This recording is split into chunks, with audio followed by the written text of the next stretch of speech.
Well, I think all these books obviously have a theme, and we want to make sure that our kids are getting it, they're enjoying it. But yeah, it's interesting and ironic that I was reading a book where one of the central characters was a teacher, and how the teacher managed and navigated a tough situation with a young student. That's what teachers do every single day. That's why they're so incredibly important. When this whole thing started, did you have any idea this strike was going to drag on this long? I'm not surprised by the length of the strike. Not at all. No. And why aren't you surprised?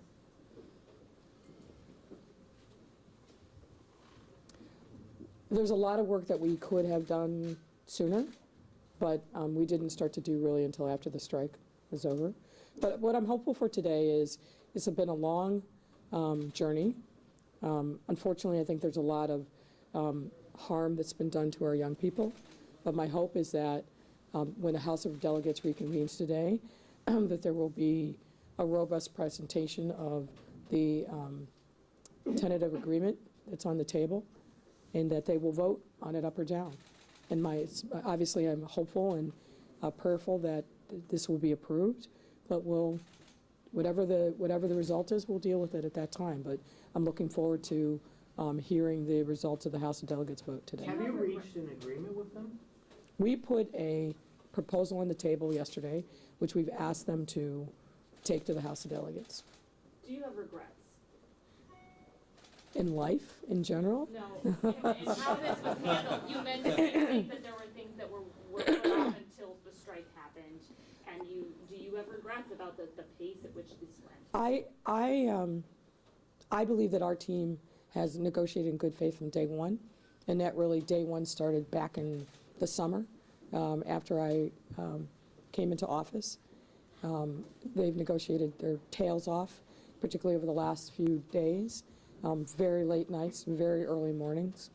When you think about a strike in this context, this isn't we're making cars or widgets. This is about children.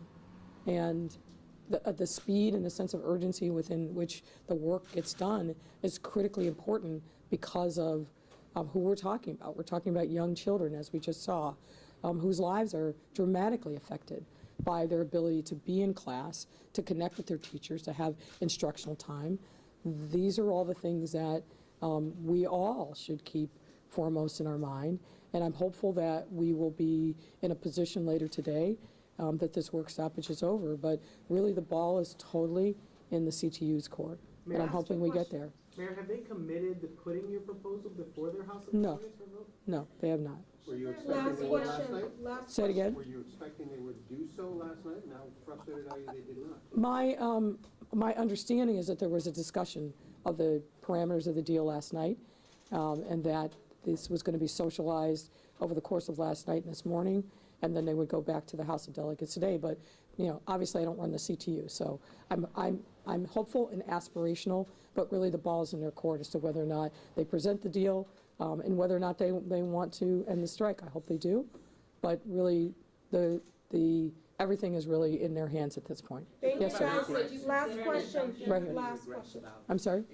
Speaking about regrets, do you have any regrets about offering the 16% up front? If you could do this again, would that have still been the offer? I'm not a person who plays games, right?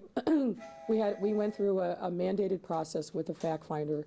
The fact finder came back and said, we gave 14%, offered 14%. He said, no, you should raise it to 16%. We said, fine. I think that was the right thing to do, and I would do it again.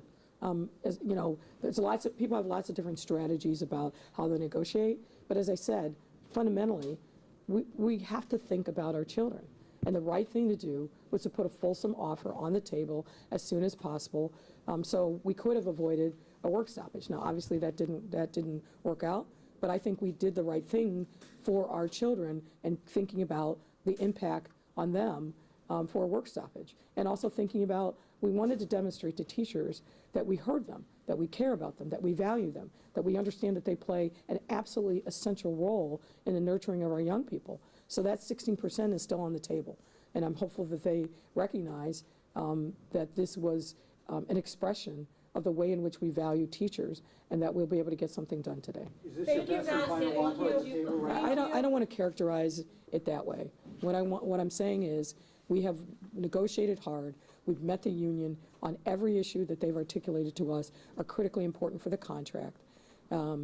Whether it's class size, whether it's staffing, we put it in writing. So we have done everything that they've asked and more.